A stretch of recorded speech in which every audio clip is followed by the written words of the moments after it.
بيبدأ فيلمنا مع كليفر الراجل العجوز وهو بيحفر في الغابة، وبالصدفة بيلاقي صندوق قديم مكتوب عليه جاك، وبياخده معاه لبيته.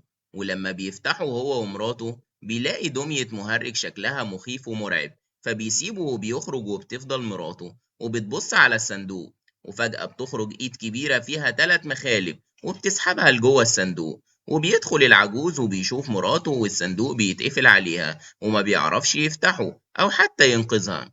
وبعد مرور 12 سنة بنروح لمتحف آثار بسيط وفي مكان هادئ، وبنشوف الشاب كيسي بيوصل للمتحف في أول يوم شغل ليه. وبيكون كيسي مهتم بالآثار والكتب القديمة، وبيتعرف على زميلته في الشغل ليزا، وبينزلوا للطابق السفلي علشان يقيموا الأنتيكات اللي هتتعرض في المتحف.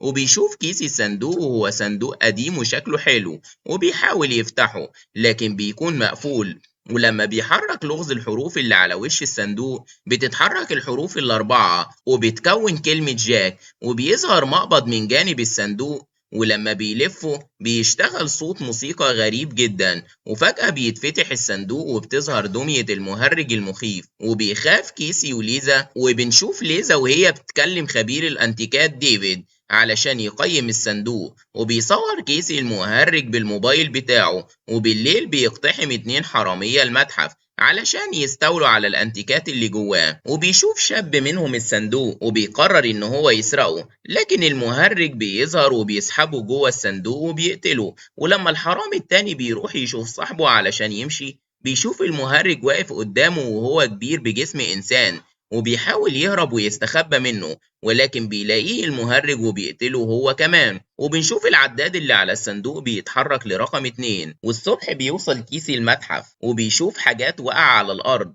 وبيشك إن كان في حرامية هنا، وبيكون عايز يشوف كاميرات المراقبة. فبيتصل بليزا يسألها، لكن بتقوله إنها بايظة وإن هو يتأكد إن مفيش حاجة اتسرقت وخلاص. وبيوصل ديفيد خبير الآثار وبيشوف الصندوق، وبيقول إن هو أكيد أصلي لأنه من معدن النحاس القديم وتقريبا من العصر الفيكتوري، ومحتمل تكون لعبة جاك في الصندوق اللي اتشهرت في القرن ال19 واتصنعت في فرنسا لحبس الشياطين جواها، وكانت المفروض صناديق غير ضارة للبشر. وبيمشي ديفيد وبتوصل ضيفة للمتحف وبتسأل كيسي على مكان قاعة الحرب، وبتسيبه وبتطلع للقاعة وهي هناك لوحدها. فجأة بتقفل الكهرباء وبيظهر المهرج من وراها وبيقتلها وبيسحبها للصندوق. وبيسمع كيسي صوت صراخ الضيفة، ولما بيطلع مش بيشوف حاجة وبتكون الكهرباء رجعت تاني. وبالليل بيصحى كيسي من النوم وهو مرعوب وبياخد برشام ضد الاكتئاب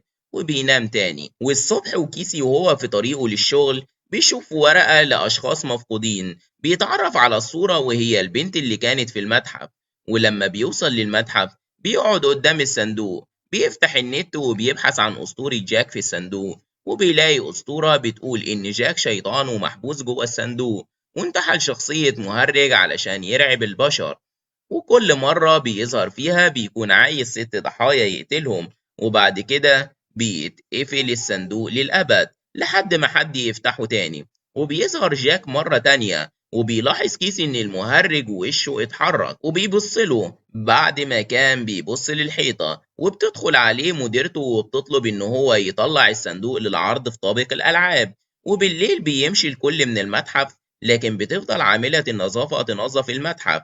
وبيظهر المهرج وبيقتلها وبيسحبها للصندوق، وبيتغير عداد الصندوق لرقم 4. وبعد يومين بيكون كيسي في المتحف وبيسمع رسالة مسجلة، وفي بنت بتستنجد بيه، وبتدخل ليزا وبتسمعها وبتسأله عن اللي حصل. وبيقول لها إنها كانت خطيبته وحرامي جري وراها في الشارع، وهي كلمته لكنه كان نايم وتجاهل مكالمتها، والحرامي سرقها وقتلها وهرب. وبنعرف إن ده السبب إن هو بياخد برشام الاكتئاب. وبيدخل عليهم ضابط وبيسألهم عن عاملة النظافة لأنها مفقودة من 48 ساعة، وإن القرية مفقود فيها 4 أشخاص تانيين في أسبوع واحد، لكن ما بيكونش عندهم معلومات عنها. وبيكون كيسي شاكك في الصندوق ولكن ما بيقولش لحد علشان ما يقولوش عليه مجنون. وبيحاول يتكلم مع موريس خبير في أمور ما وراء الطبيعة، وبيسيب رسالة مسجلة عن اللي شاكك فيه. وبيقرر إن هو يحط كاميرا قدام صندوق جاك وبيسيبها لتاني يوم.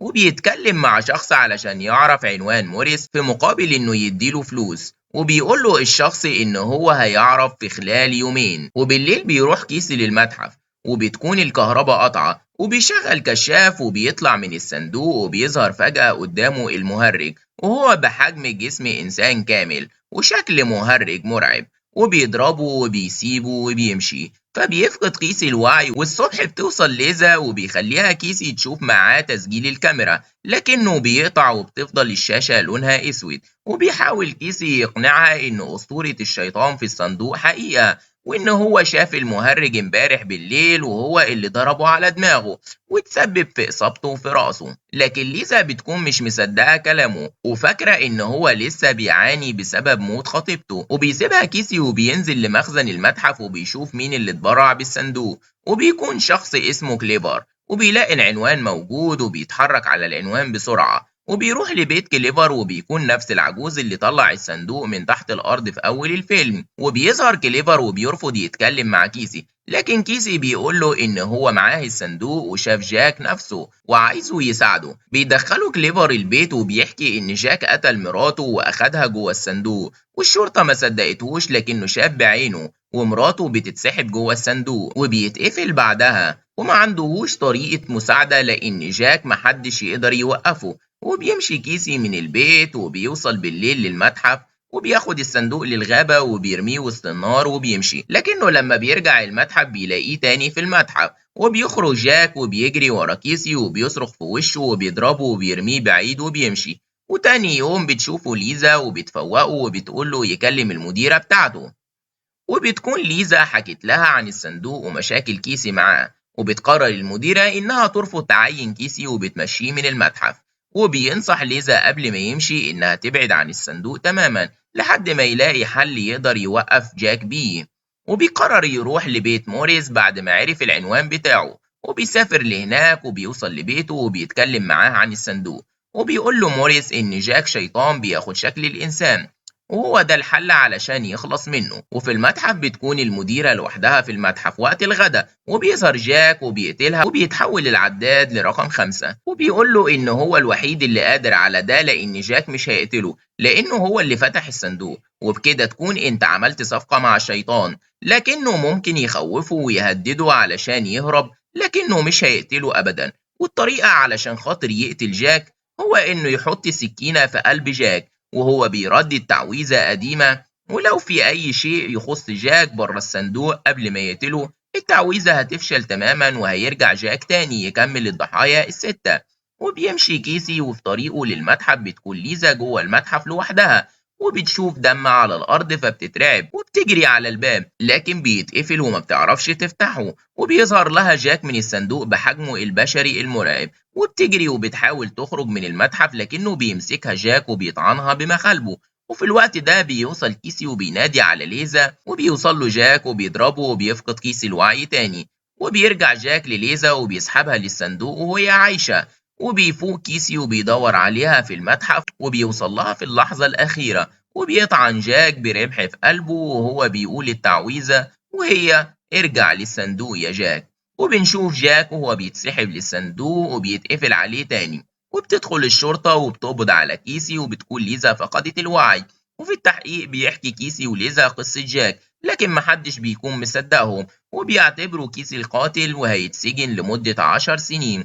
وبتروح ليزا لموريس علشان تعرف ازاي تنقذ كيسي، وبيقول لها انها ممكن تتخلص من لعنة جاك عن طريق انها تدفن الصندوق بعيد عن انه يتفتح لمدة 15 يوم، وبكده هيرجع من غير صفقة وهيحتاج يتفتح تاني علشان يرجع للقتل. وفي اللحظة اللي ليزا بتدفن فيها الصندوق بيشوف كيسي صور مسرح الجريمة، وبيلاحظ مخلب ايد جاك على الارض جنب الصندوق، وان لما الصندوق قفل قطع مخلب جاك، وبكده تكون التعويذة اتكسرت. وبيطلب من الشرطي يساعد ليزا لكنه ما بيسمعهوش. وبنشوف ليزا في الغابة وبتتسحب جوه الصندوق، وبيتغير العداد لرقم 6. وبس كده وبيخلص فيلمنا على كده. لو عجبك الفيديو ما تنساش تعمل لايك وفولو وتشترك في القناة وتفعل زر الجرس.